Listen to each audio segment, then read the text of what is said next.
So, after Sunday, here comes a full guide on Fugue, the second 5-star unit coming in the next patch. As usual, we first go through a brief explanation of her kit, followed by her Eidolons, then some build options, proper rotations, and finally, Synergy. So leave a like if you find this video helpful, and let's get started.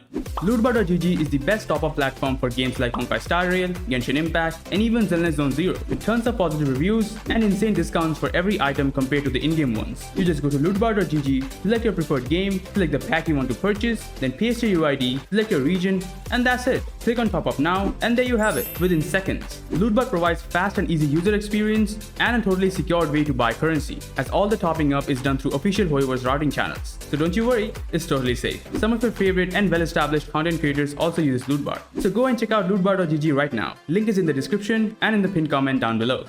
Starting off with an overview, Fugue is a fire type unit following the path of NIHILITY. She's a break support with crazy utility, which more or less makes her a sort of a better Harmony MC. She enables super break damage and has a unique break mechanic that I'll discuss in this video. Looking at her base stats, she has okay HP, mediocre attack, decent defense with a speed of 102, which further gets increased by her bonus stats, and a 130 energy cost ultimate. But as a break unit, none of these stats really matter aside from her speed and energy cost. Moving on to her traces, her basic attack is again the same old single target hit, which is not important, as she also has an enhanced basic attack, which she acquires after using her skill. Fugue's skill is one of her two core uses. She first grants a single ally in her team the Foxin Prayer buff, and she herself enters the Torrid Scorch state, both lasting for 3 turns. While under the Foxin Prayer buff, the target gets their break effect increased by 30% and can now ignore weakness type while reducing toughness with any of their attack. The toughness damage here is 50% of the original toughness damage, so basically like Rappa's toughness ignore. One thing to note here is that this does not stack with other toughness reduction effect. That means if you do use it on Rappa, it won't make her 50% toughness reduction increase to 100%, but it still lets any unit you want to be able to reduce toughness regardless of the element. Lastly, while in the Torrid Scorch state, every time the ally with the Foxin Prayer buff attacks, Fugue has a 100% chance to reduce defense of the target by 18% for 2 turns. Now this is a percentage chance. That means you need to have to build some effect hit rate on Fugue. And also, while in this Torrid Scorch state, Fugue's basic attack gets enhanced. Speaking of which, her enhanced basic attack is not too different from her normal basics. The difference here is that it's a blast attack targeting 3 enemies, which does result in more break damage, I guess. And when looking for damage, Fugue's ultimate is also a simple damage ability. She just deals AoE fire damage to all enemies and reduces all type toughness with this attack. It's really simple. Now for Fugue's second core use, her talent. There are 2 very important mechanics that she provides just by existing on the field. First, she inflicts every enemy on the field with the Cloud Flame Luster, equal to 40% of their max toughness. Now for those who doesn't know what this is, it's basically the Exo toughness mechanic that the MOC had, but with a different name. As for what it does, it just gives the enemy a second toughness bar, with 40% of their original toughness. And how this benefits our team? Well, having 2 toughness bar means you can break the enemy twice, dealing twice the amount of normal break damage, inflicting double weakness break effects, and causing double the amount of action delay to the enemies. It may look pretty mid, but this single mechanic can change the break playstyle as a whole. The second thing she has is that she enables 100% super break damage for any ally on the team, just by existing. Up till now, only the Harmony MC could give 100% super break damage, but Fugue with all her other buffs has clearly surpassed him. Lastly, her technique. Fugue inflicts daze to her surrounding enemies for 10 seconds, in which enemy will not attack her, and when entering battle, her action will be advanced by 40%, and will inflict the same 18% defense down from her skill to all enemies for 2 turns. In terms of her trace priority, level up her skill and her talent first, as both her break effect and defense down from her skill and her super break damage percentage scales up trace level, so it's super important to max them both. After that, you can level up her ultimate and then her basics. Both are damage based, so it's up to you which one to level up first. Moving on to Fugue's passives. Her first passive additionally delays the action of the enemy target by 15% when any of her allies break enemy weakness. Her second passive increases her own break effect by 30%, and after using skill for the first time, she immediately recovers 1 skill point. So basically, it makes her SP neutral for the first turn, and since she'll be using her enhanced basic attack most of the time, and occasionally use her skill just to refresh the buffs, this makes her completely SP positive for the most part. As for her third passive, when an enemy target's weakness gets broken, she increases her teammate's break effect by 6%, and this is excluding herself. Additionally, if Fugue's break effect is 220 or higher, the break effect increase is boosted by an additional 12%, lasting for 2 turns, and this can stack up to 2 times. So if she has over 220 break effect, which is easy to achieve, At max stats, she provides her teammates up to 36% break effect, including the one with the Fox and Prayer buff, which is pretty awesome. For her bonus stats, after maxing out her traces, she gets a whopping 14 speed, 24% break effect, and 10% HP. The 14 speed increase makes her a 116 speed unit without any additional speed, making her one of the fastest unit in HSR, just like her 4-star Harmony variant. And now, let's go through her Eidolons, the whale's domain, as they say. Fugue's E1 allows her to increase the weakness break efficiency of the target with the Fox and Prayer buff. Yup, the only buff that Fugue doesn't have in her base kit, and you get that by getting another copy of her. Typical Hoyo bait. Her E2 regenerates 3 energy for Fugue whenever an enemy target's weakness is broken, and after using her ultimate, advances the action of all allies by 24%. Basically the Dance Dance Dance Lightcone passive, but since Fugue is NIHILITY, she can't use it, so this makes up for that. For her E4, she increases the break damage dealt of the ally with the Fox and Prayer buff by 20%. It's similar to the backup dancer effect of the Harmony MC. Lastly, her E6 is just absurd. First, Fugue's weakness break efficiency is increased by 50%, and when she is under the Torii Scorch state from her skill, the Fox and Prayer state applies to all allies. And to explain how broken this can be, everyone on the team gets break effect and break efficiency buff. They all can reduce defense, and they all have their break damage increased. Obviously a huge DPS boost, but the more I look at it, the more I feel like it's not necessary at all. I mean, none of the E6s are ever necessary, but break teams in general are already pretty broken, and given the ever-growing power creep problem in this game, the more you invest, the less it matters. Overall, all her Eidolons are pretty mediocre in value, even her E1, which in most cases are usually great. But since the break efficiency buff is only for a single target, unlike Ruan Mei, where she has that for her entire team, I don't think it's at all worth it. By the way, if you're enjoying the content, please consider subscribing, as it does help this channel grow and motivates me to make more content for you guys. Now let's dive into our builds. Starting off with the Relics, as a break unit, there's only a few combinations you can go for. You either go with the Iron Cavalry set, which provides the most damage, or you can go with the Thief set, which increases her break effect, and also occasionally gives her a bit of energy. Or you can go with a supportive set like the Watchmaker set. If I have to give my thoughts, I recommend the Iron Cavalry set the most. It provides the most damage, and Fugue in my opinion is not a pure support. She's a sub DPS, and the damage from her enhanced basic and her ultimate adds up. And that's one of the great things about a break team. Here, even the supports contribute some damage. For the Thief set, it's a good statistic for break effect, but it's falls short of what Iron Cavalry can provide. Also, the energy is just so inconsistent that you might as well go for another option. And lastly, for the Watchmaker set, the buff it gives only lasts for 2 turns. But from my testing, Fugue will most likely have a 4 to 5 turn ultimate rotation, most of the time. So it would be better to use that on a unit like Ruan Mei instead. For her ornaments, here as well, there are 3 options. You can either go for the Vonvac set for some energy and action advance, which can be helpful for 0 cycling, but the passive doesn't really matter because if you use a technique, she already gets action advance from there. And as you'll see further into this video, building speed on her is super easy. In fact, most of you guys will easily be over 160 speed with just Ruan Mei on the team. So I don't think this is worth it. Other than that, there are 2 break sets, and here, either of them will be okay. If you're using her in a Firefly team, then I would recommend the Kalpagni set, as Firefly has a guaranteed fire implant. And if you're using any other DPS, or the enemy doesn't have a fire weakness, then go for the Talia set. As I just said earlier, building speed on her is super easy, so it won't be hard to trigger the Talia passive.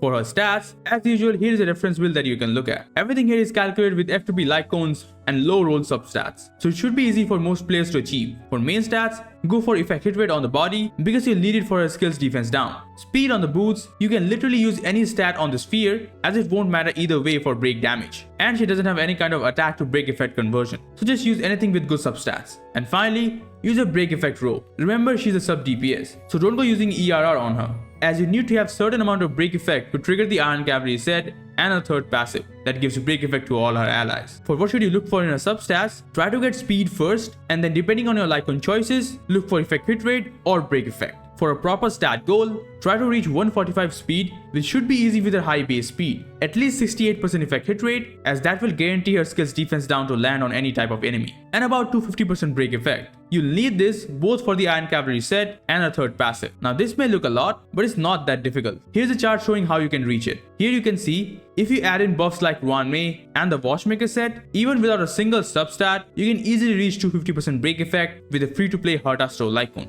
Speaking of which, let's dive into her Lightcone options Lightcones now. Once again, as a break unit, the options aren't many, but you'll be happy to know that there are some great F2P options available for Fugue. First, her signature is obviously her best in slot. It gives a huge break effect stat and then applies a debuff onto the target that makes them take more break damage. It's a super straightforward but really good passive, but given her alternatives, you don't have to get it. The second best option for her is going to be the NIHILITY Lightcone, the Solitary Healing. It's free to S5 and it gives close to the amount of break effect as her signature. The rest of the passive is about dot damage and energy. It's a nice addition, but it will be very inconsistent. Aside from this Lightcone, any other 5-star Lightcone just doesn't work on her. Any crit based Lightcone is going to be trash for break damage, and the same goes for any dot focused Lightcone as well. An effect rate Lightcone can be viable, but if you're considering that, then there is a far better option here as a 4-star, the Tutorial Mission Start. This thing combined with an effect hit rate body will easily fulfill your effect hit rate goal of 70%. And since she has defense down in her skill, the passive of this Lightcone will be easy to proc. This is currently the only option that allows a consistent 4-turn ultimate rotation.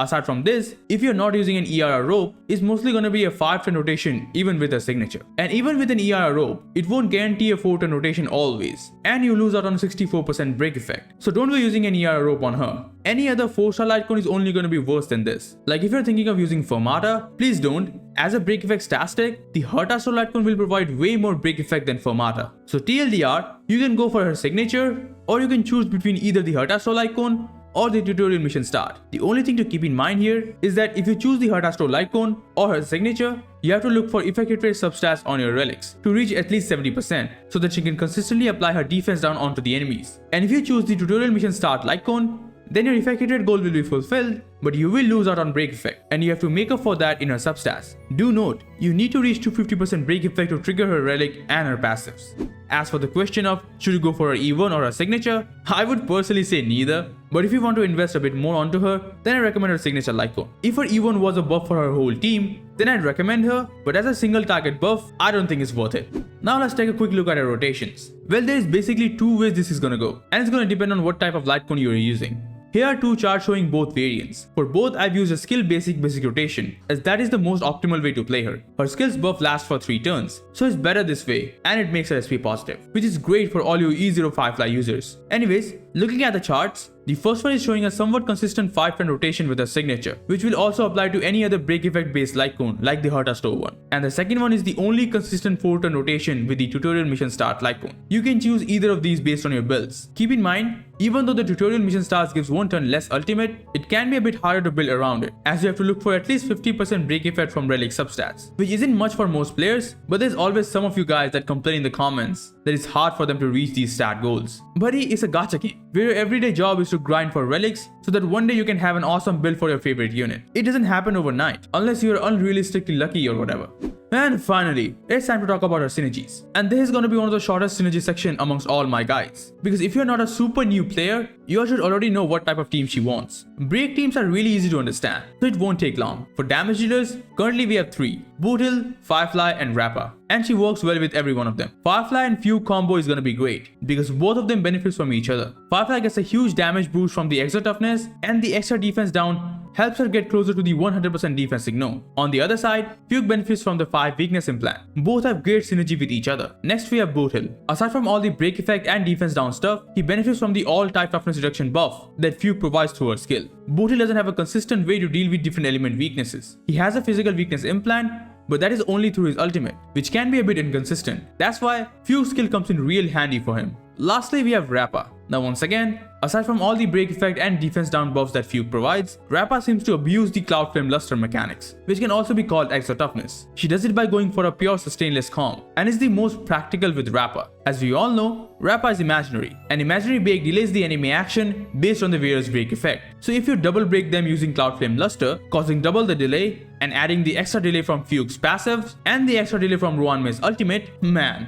the enemies will literally stop taking turns. And that can allow some easy sustainless comps, which can also be dual break DPS teams. Now even though break sustains like Galaga and Lingsha can dish out crazy numbers themselves, it can still be awesome to try other comps. And lastly, for a bonus tip, for all of you who love playing Shui, yup, she benefits a ton from this Cloud Flame Luster as well. You can go full break or use a hybrid build. Shui with Fugue will be one of the best way to play this 4-star. For teams, You guys already know how a break team is built. You pick your DPS first, which can be any one of these three, that is usually Ruan Mei, because why would you play a break team without one of the best break supports in the game? And next is Harmony MC, who enables super break damage, and then either Lingsha or Gallagher as a sustain. Now you just switch the Harmony MC and place Fugue there, and everything else remains the same. She literally fulfills the same role as the MC. And now that we have info on a new MC variant, it's time we're switching for somebody else. And that's all there is to it for Fugue synergies.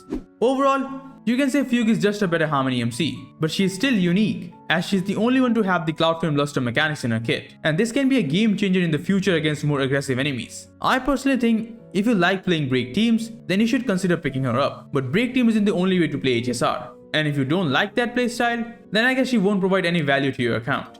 And that's all I have for this guide. This sure was a long video to make, but hopefully you guys find it helpful. Like and sub if you enjoy my content, leave any questions you may have in the comment section, and I'll try my best to answer them. Thanks a lot for watching, and I'll see you guys in the next one.